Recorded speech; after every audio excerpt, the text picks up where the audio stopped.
Merci de nous rejoindre sur La Voix Sainte TV pour cette grande édition de l'information. Tout de suite, les titres de l'actualité. Le Premier ministre togolais séjourne à Abidjan depuis quelques jours. Il a été reçu en audience par le chef de l'État Alassane Ouattara. Le gouvernement ivoirien annonce l'installation de portiques aux frontières et à l'aéroport Félix Houphouët-Boigny de Port-Boué.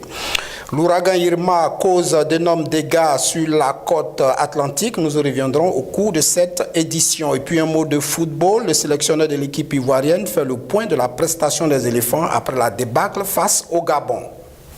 Le président de la République de Côte d'Ivoire, Alassane Ouattara, a reçu en audience le Premier ministre du Togo, M. Komi Selom Klassou. Ils se sont entretenus dans le cadre de la cérémonie d'ouverture de la 7e édition du Forum sur la Révolution verte en Afrique. C'était ce mercredi 6 septembre 2017 au palais de la présidence de la République de Côte d'Ivoire. Jean-Jacques Denis a suivi cet entretien pour nous. Il nous propose ici son compte rendu. Le président de la République et son Excellence M. Alassane Ouattara s'est entretenu ce mercredi 6 septembre 2017 au palais de la présidence de la République avec le Premier ministre du Togo, M. Komi Selom Klassou, venu prendre part à la 7e édition du Forum sur la Révolution verte en Afrique. À l'issue de cette audience, le Premier ministre togolais a remercié et félicité le chef de l'État ivoirien pour l'organisation de ce forum et a évoqué avec lui le développement du secteur agricole afin d'en faire un levier essentiel de la croissance économique, de la création d'emplois et du développement de notre continent. Komi Selom Klassou a souligné la nécessité de résorber l'insécurité alimentaire et de changer de paradigme en passant d'une agriculture de subsistance à une agriculture de marché en Afrique afin de dégager des plus-values dans la chaîne de production. Notons par ailleurs que le Premier ministre Amadou Gon Coulibaly, le ministre d'État et de la Défense M. Ahmed Bakayoko et le directeur de cabinet du président de la République M. Fidel Sarasso ont pris part à cet entretien. Des tirs sporadiques ont été entendus ce mercredi 6 septembre 2017 dans la commune de Yopougon. La police ivoirienne a mené une opération qui consistait à mettre la main sur les enfants en conflit avec la loi, communément appelée des microbes. Constat, Nadia Eounou. Kofi Yao Ezaï, policier en fonction à la 4e compagnie républicaine de sécurité et de la promotion 2008-2009, a été sauvagement assassiné à Yopougon par des microbes ou enfants en conflit avec la loi selon les autorités. Suite à cela, la police ivoirienne a lancé une opération ce mercredi 6 septembre 2017 sur le terrain qui a provoqué une débandade généralisée et une confusion des populations, ainsi que des commerçants qui ont fermé leurs magasins par mesure de précautions et d'éventuels vols. Les forces de l'ordre ont usé de gaz lacrymogène et libéré des tirs de sommation sur les lieux. Toutefois, la police a rassuré les populations en les invitant à ne pas céder à la panique. Restons toujours en Côte d'Ivoire où le Conseil des ministres s'est tenu ce mercredi 6 septembre 2017 et présidé par le président de la République Alassane Ouattara. À cette occasion, le gouvernement ivoirien a annoncé l'installation de portiques aux frontières ainsi qu'à l'aéroport Félix Houphouët-Boigny de Port-Boué. Jean-Jacques Denis, commentaire. Ce mercredi 6 septembre 2017, au thème du Conseil des ministres présidé par le chef de l'État Alassane Ouattara, le porte-parole du gouvernement ivoirien Bruno Nabagné-Koné a annoncé l'installation des portiques aux frontières du Ghana, du Mali, du Libéria et du Burkina Faso ainsi qu'à l'aéroport international Félix Houphouët-Boigny. Le phénomène de l'immigration des jeunes africains vers l'Europe prend de l'ampleur. Ainsi, le Conseil a adopté un décret portant approbation du contrat pour la fourniture d'un système intégré d'identification, de contrôle des voyageurs et de gestion de l'immigration aux frontières. Le porte-parole du gouvernement a aussi ajouté que cette nouvelle convention intègre également des préoccupations sécuritaires, notamment le relèvement de la qualité technique des prestations à l'aéroport, l'introduction des prestations concernant le renforcement des contrôles aux frontières terrestres et l'installation de portiques de détection d'éléments d'identification sur les principales voies routières nationales. Par ailleurs, il a précisé que ce contrat conclu depuis le 17 août 2017 entre l'État de Côte d'Ivoire et les sociétés Securicor prend en compte davantage la volonté du gouvernement de rendre l'aéroport international Félix Houphouët-Boigny plus compétitif et plus sûr. Outre le système intégré d'identification, le gouvernement a pris un certain nombre de mesures face à la dégradation de la situation sécuritaire. Le porte-parole Bruno Nabagné-Koné, tout en regrettant l'ensemble de ces événements, a redit l'engagement du gouvernement à garantir la sécurité sur toute l'étendue du territoire national. Les inscriptions à la maternelle et au cours primaire première année CP1 ont débuté ce lundi 4 septembre 2017 et se poursuivent dans les écoles publiques de Côte d'Ivoire. Elles prendront fin ce vendredi 8 septembre 2017, comme l'a annoncé mercredi dernier le directeur de cabinet du ministre de l'Éducation nationale, Nadia Ewounou. Commentaire.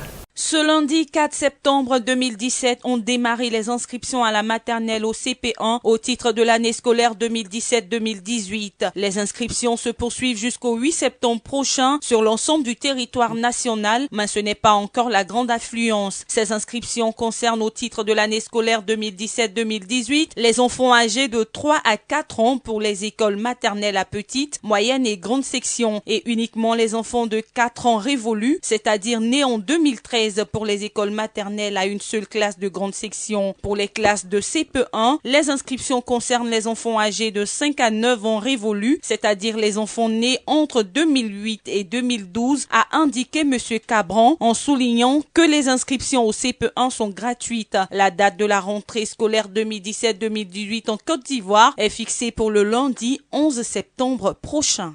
Le principal axe routier du nord de la Côte d'Ivoire était bloqué depuis le jeudi 7 septembre 2017 au matin par les habitants de la région qui protestent contre l'insécurité. Jean-Jacques Denis, plus de détails.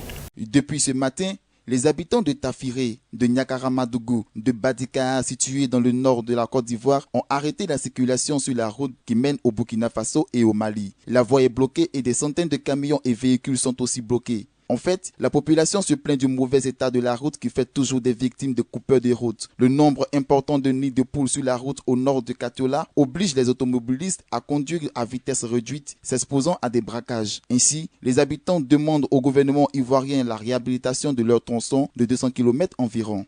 Les îles de Saint-Martin et de Saint-Barthélemy ont subi la fureur de l'ouragan Irma qui, le long de la côte atlantique, fait des dégâts depuis les nuits du mercredi 6 au jeudi 7 septembre 2017. D'importants dégâts, comme je le disais, ont été causés. Martial Kouassi nous fait ici le point de cette situation catastrophique.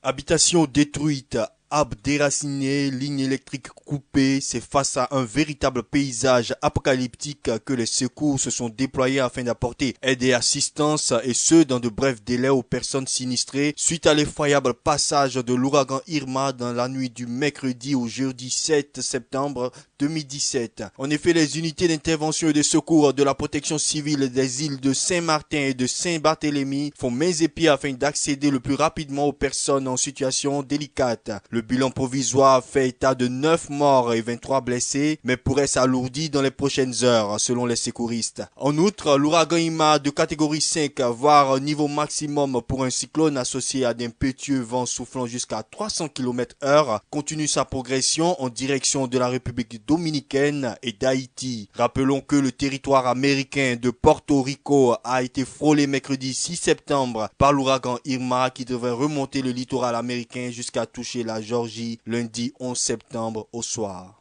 Selon un communiqué de l'état-major syrien diffusé jeudi 7 septembre 2017, un bouviac de l'armée syrienne près de la Méziaf, dans la province d'Hama, a été la cible de missiles tirés par l'aviation israélienne. Estelle Trayo nous en dit un peu plus. 2 mois et d'importants dégâts matériels, tel est le bilan annoncé par l'armée du raid aérien de l'armée israélienne à l'aube du jeudi 7 septembre 2017 visant un bâtiment militaire dans l'ouest de la Syrie, bastion du régime de Bachar al-Assad soupçonné de développer des armes chimiques. En effet, Messiaf est une localité située à environ 60 km à l'est de la ville côtière de Tartouf, a été la cible à 2h42 minutes 23h42 GMT d'un pionnage de l'armée israélienne de type F-16 atteignant des positions militaires à proximité des Méziaf, entraînant des dégâts matériels considérables et causant la mort de 2 membres du site. Ce camp comprenait une zone d'entraînement et une branche du centre de recherche et d'études scientifiques de Syrie qui est la cible de loups soupçons, à savoir un centre de développement d'armes chimiques dont le gaz sarin, qui est une arme qui selon l'ONU a été utilisée pour une attaque chimique meurtrière sur la localité syrienne de Khan Sheikhoun le 4 avril 2017. Pour rappel, le régime de Damas est en proie à un soulèvement armé qui sévit depuis 6 ans et a plongé le pays dans le chaos, quoique depuis le début du conflit en Syrie, Israël a mené plusieurs raids aériens sur ce pays dévasté par la guerre depuis 2011. Un mot de sport dans ce journal. Parlons à présent donc de football. Marc Wilmotte s'est exprimé ce mardi 6 septembre 2017 face à la presse ivoirienne après la débâcle des éléphants de Côte d'Ivoire face aux panthères du Gabon. Analyse et commentaires réalisés par Ange Seri. Suite à la déroute des éléphants face aux panthères du Gabon le mardi dernier, au stade de la paix de Bouaké, Marc Wilmotte, le sélectionneur de l'équipe ivoirienne, a animé une conférence de presse ce mardi 7 septembre 2017. Il a affirmé que la Côte d'Ivoire ne méritait pas de perdre après avoir fait tout le match face au Gabon. Fier du parcours de ses poulains, même après cette défaite, le sélectionneur ivoirien a le regard désormais tourné vers les 2 finales tant attendues contre le Maroc. De son côté, l'attaquant ivoirien Salomon Magloire Kalou a indiqué que les éléphants n'ont plus droit à l'erreur et devront se concentrer sur ces 2 derniers matchs qualificatifs pour le Mondial 2018 en Russie. Pour rappel, dans la phase de poule des éliminatoires du Mondial 2018, la Côte d'Ivoire partage le groupe C avec le Gabon, le Mali et le Maroc. Ainsi se referme cette grande édition que j'ai pris beaucoup de plaisir à vous présenter. Merci de nous avoir suivis. Restez connectés sur La Voix Sainte TV et bonne suite des programmes. Shalom.